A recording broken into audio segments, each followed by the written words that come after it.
네, 광주메일TV 시청자 여러분 안녕하십니까? 광주메일TV가 지역 인사들을 만나 현안에 대해 얘기 나눠보고 있는데요. 오늘 이 시간에는 김이강 더불어민주당 정책위 부의장님을 만나보겠습니다. 안녕하세요. 네, 안녕하십니까. 반갑습니다. 예, 반갑습니다.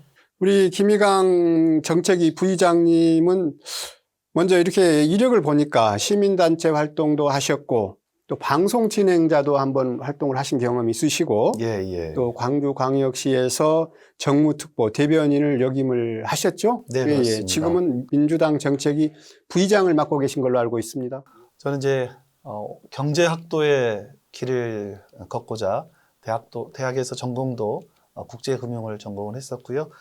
그러다 보니까 자연스럽게 지역 경제, 민생 경제 관심을 많이 갖게 됐습니다. 그래서 CNB에서 제가 뉴스와 경제라는 경제 프로그램을 한 3년 정도 진행을 했었고요.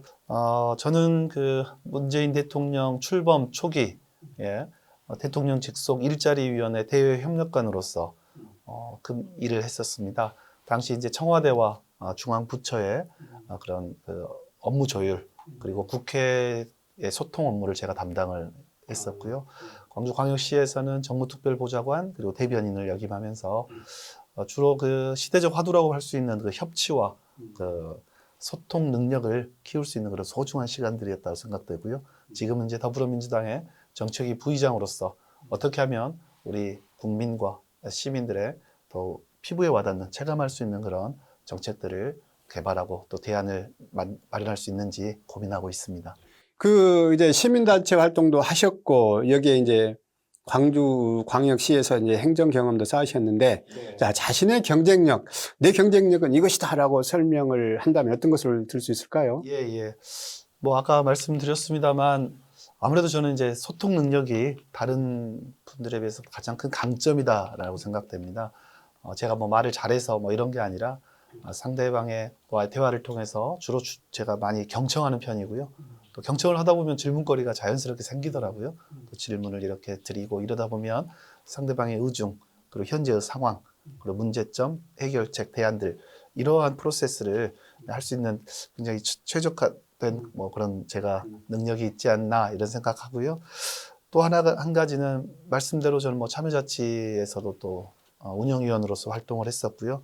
또 경제 분야에 있어서는 제가 대기업, 그다음에 외자계, 그리고 금융기관 등에서 실물 경제를 제가 접했었고, 그리고 또 정치 분야에 있어서는 당직을 맡고 있는 것과 함께 또 행정 분야에서는 아까 말씀드렸던 중앙정부, 또 지방정부에서의 그런 경험들이 있다는 것이 저의 가장 큰 장점이 아닌가 생각됩니다. 최근에 우리 김 부의장님께서는 우뚝 서구, 함께 서구라는 책을 내셨어요. 어떤 내용인가요? 저의 이제 평소 지론이기도 하는데요. 저는 이제 우리들의 모든 문제들은 다 현장에 답이 있다. 저는 현장 중시형, 실무형이라고 말씀드릴 수 있습니다. 그래서 그걸 이제 우문전답이라는 그 시리즈로 해서 제가 작년 4월에 광주시청 대변인직을 내려놓고 이 코로나 시대에 너무너무 지금 어렵고 힘든 가장 계층이 어딜까 했더니 이제 소상공인이셨고요. 또 지역에서 묵묵하게 음지에서 누가 알아주지도 않지만 너무 열심히 땀 흘려서 일하고 계시는 공익활동가분들, 그분들은 이 코로나의 위기를 어떻게 이겨내고 계실까 궁금했습니다. 그래서 직접 한 분 한 분 찾아뵙고 그분들과 얘기 나누고 했던 것들을 제가 페이스북에 올리고 이렇게 SNS를 통해서 하다 보니 어느 정도 좀 이게 자료가 되더라고요. 파일이 되다 보니 이거를 제 혼자만 갖고 있는 게 아니라 책으로 함께 같이 공유했으면 좋겠다. 그래서 현장에서 직접 소상공인분들과 공익활동가분들을 들은 얘기들을 바탕으로 어떻게 그런 코로나 시대 이겨내야 되느냐, 아니면 위드 코로나 시대 어떻게 헤쳐가야 되느냐에 대한 내용들을 서로 논의를 했었는데요.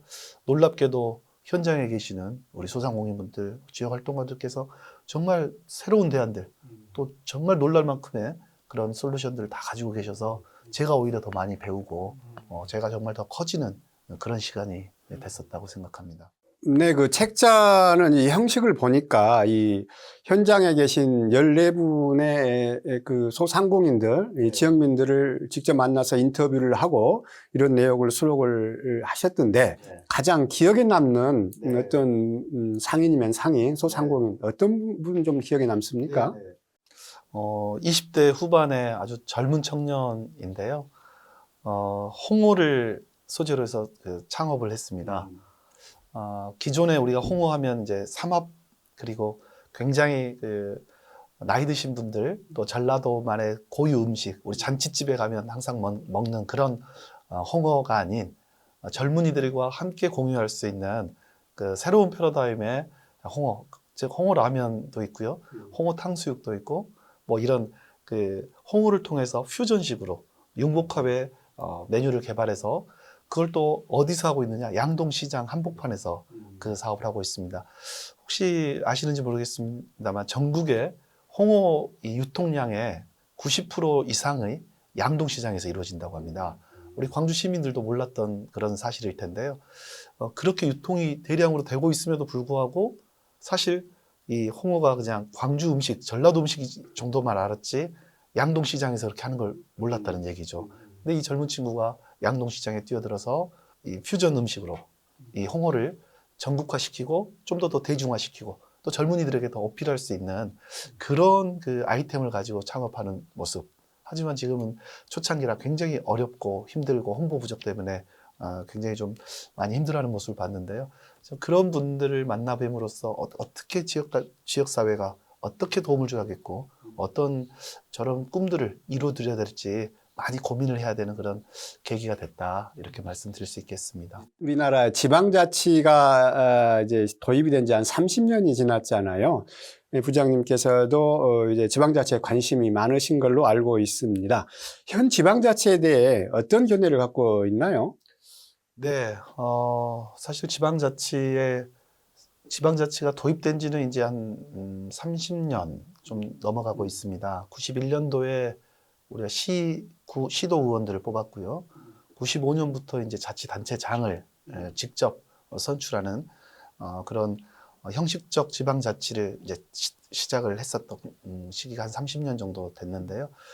걸음마 단계는 벗어났다고 봅니다. 이제 주민들 사이에서도 우리가 뽑은 단체장, 우리가 뽑은 시구 의원들을 통해서 정책을 만들고 또 새로운 제도들을 하나씩 수립해가는 이제 그런 과정들을 겪고 있다라고 보는데요.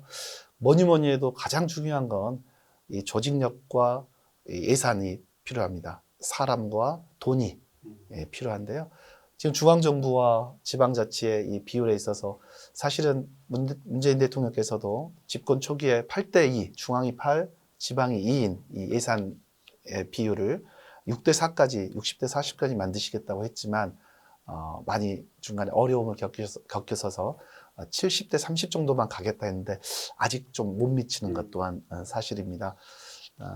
아무래도 좀 예산도 충분히 예산에 대한 권한을 줌으로써 정말 주민들께서 사업들을 이렇게 만드시고 기획하신 부분들이 또 자치단체나 중앙정부로부터 지원을 받아서 활성화될 수 있는 그런 단계가 진정한 지방자치의 그런 가야 될 목표점이라고 생각합니다.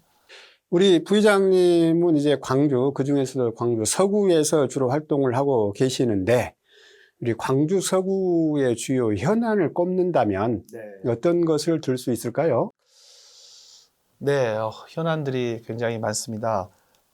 공군 탄약고 이전이라든지 양동시장을 또 재개발해야 되는 문제, 또 중앙공원의 생태계에 대한 문제들 정말 많습니다만 저는 지금 코로나19 때문에 가장 지금 시급한 부분, 가장 피해를 보신 우리 소상공인들에 대한 지원을 어떻게 할 것이냐.